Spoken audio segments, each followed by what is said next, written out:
শুভ সন্ধ্যা। আপনারা জানেন আজকে আমরা ইউনাইটেড হিন্দু জবিউএসএ আমরা এখানে মিলিত হয়েছি। আমরা প্রতিবাদ করার জন্য আপনারা জানেন যে সারা পৃথিবীতে সনাতনী হিন্দুদের উপর চলছে নির্যাতন। বাংলাদেশে গত 5ই আগস্ট থেকে ক্রমাগত হিন্দুদের উপর নির্যাতন চলছে। আমাদের নেতা চিন্ময় প্রভুকে কারাগারে আটক রেখে তার উপরে সীমাহীন নির্যাতন চলছে। এরপরে আজকে আমরা লক্ষ্য করছি ভারতের বিভিন্ন জায়গায় নিরীহ হিন্দুদের উপরে অত্যাচার চলছে, তাদেরকে নির্বিচারে খুন করা হচ্ছে। আপনারা সবাই জানেন কাশ্মীরে 28 জন পর্যটককে নির্দয়ভাবে নৃশংসভাবে তাদেরকে খুন করা হয়েছে এবং এই খুনের দায় পাকিস্তান থেকে একটা জঙ্গি গোষ্ঠী তারা দায় স্বীকার করেছে। আমরা যে কারণে এখানে প্রতিবাদ করতে চাই, সারা পৃথিবীতে আমরা লক্ষ্য করছি যে বিভিন্ন জায়গায় যেখানেই সুযোগ আসছে সেখানে হিন্দুদের উপরে তারা অত্যাচার করছে। এই মৌলবাদী গ্রুপকে আমরা নিশ্চিহ্ন করার জন্য সংশ্লিষ্ট কর্তৃপক্ষকে আমরা অনুরোধ করছি।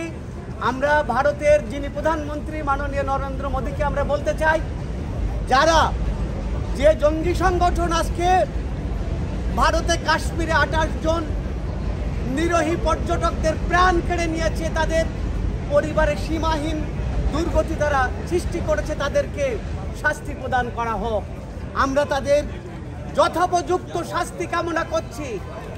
একই সাথে বাংলাদেশে বর্তমান যে সরকার আছে সেই সরকারের কাছে আমাদের দাবি, চিন্ময় প্রভুকে অবিলম্বে জামিন দিতে হবে। তার জামিন নিয়ে নাটক করার দরকার নেই।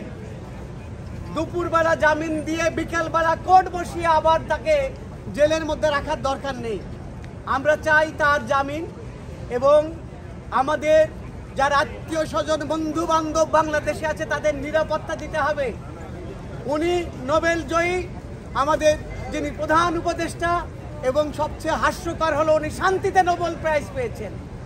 উনি নিজে মাইক্রো ইকোনমিক্স নিয়ে কাজ করেছেন, কিন্তু তাকে শান্তিতে নোবেল প্রাইজ দেওয়া হয়েছে এবং তার শান্তির যে নমুনা, সেই শান্তির নমুনা হলো বাংলাদেশে সনাতনী হিন্দু সহ অন্যান্য মাইনরিটির আজকে তারা কেউ নিরাপদে নেই।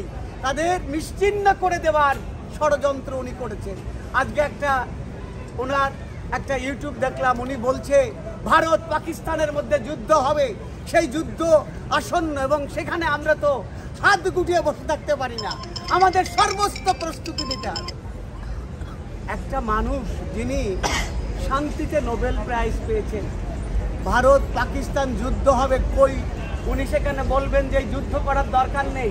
সেখানে উনি বলছেন আমাদের জওয়ানদেরকে বলছি তোমরা সর্বোচ্চ শক্তি নিয়ে তোমরা তৈরি থাকো। অ্যাজিব যুদ্ধ যেন ভারতের সাথে বাংলাদেশ করবে, অ্যাজিব উনি যেন মুক্তিযুদ্ধের মানে সব দাবিদার, উনি এখন ভারতের বিরুদ্ধে উনি যুদ্ধ ঘোষণা করবেন।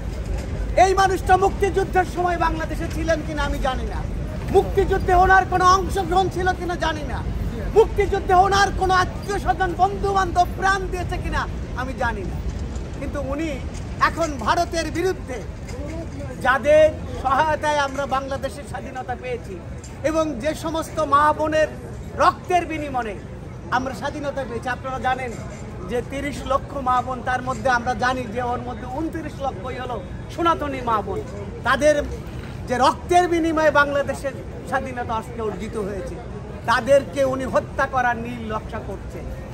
একটু আগে আমাদের নেতা শীতাংশু বলেছেন যে উনি যত তাড়াতাড়ি দেশ থেকে যাবেন তত তাড়াতাড়ি আমাদের মঙ্গল।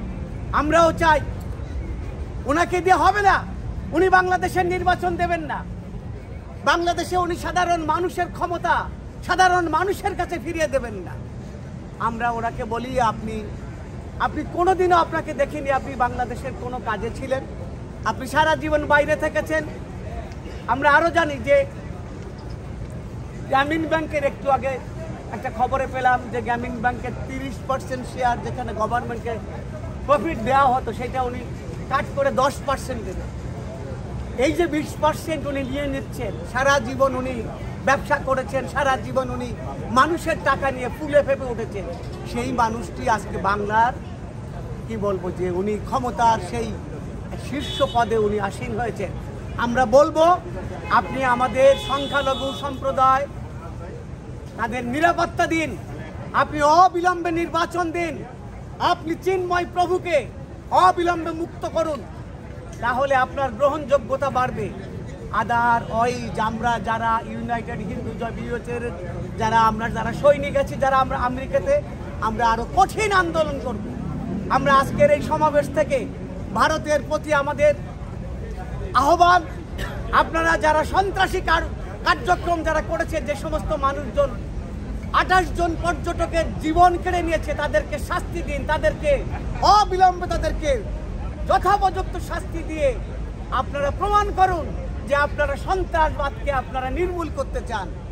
আমরা সেই কামনা করছি, আমাদের সেই ইচ্ছা।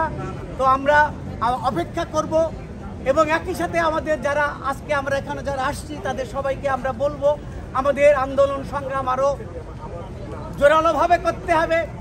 আমরা আজকে অনেক দিন পরে, শীতের পরে প্রথম আন্দোলন সংগ্রাম করেছি। আমাদের আন্দোলন সংগ্রাম চলবে, সবাই আমাদের সঙ্গে থাকবেন সেই কামনা করছি। সবাই ভালো থাকবেন, সবাই সুস্থ থাকবেন। সবাইকে আবারও ধন্যবাদ দিয়ে শেষ করছি।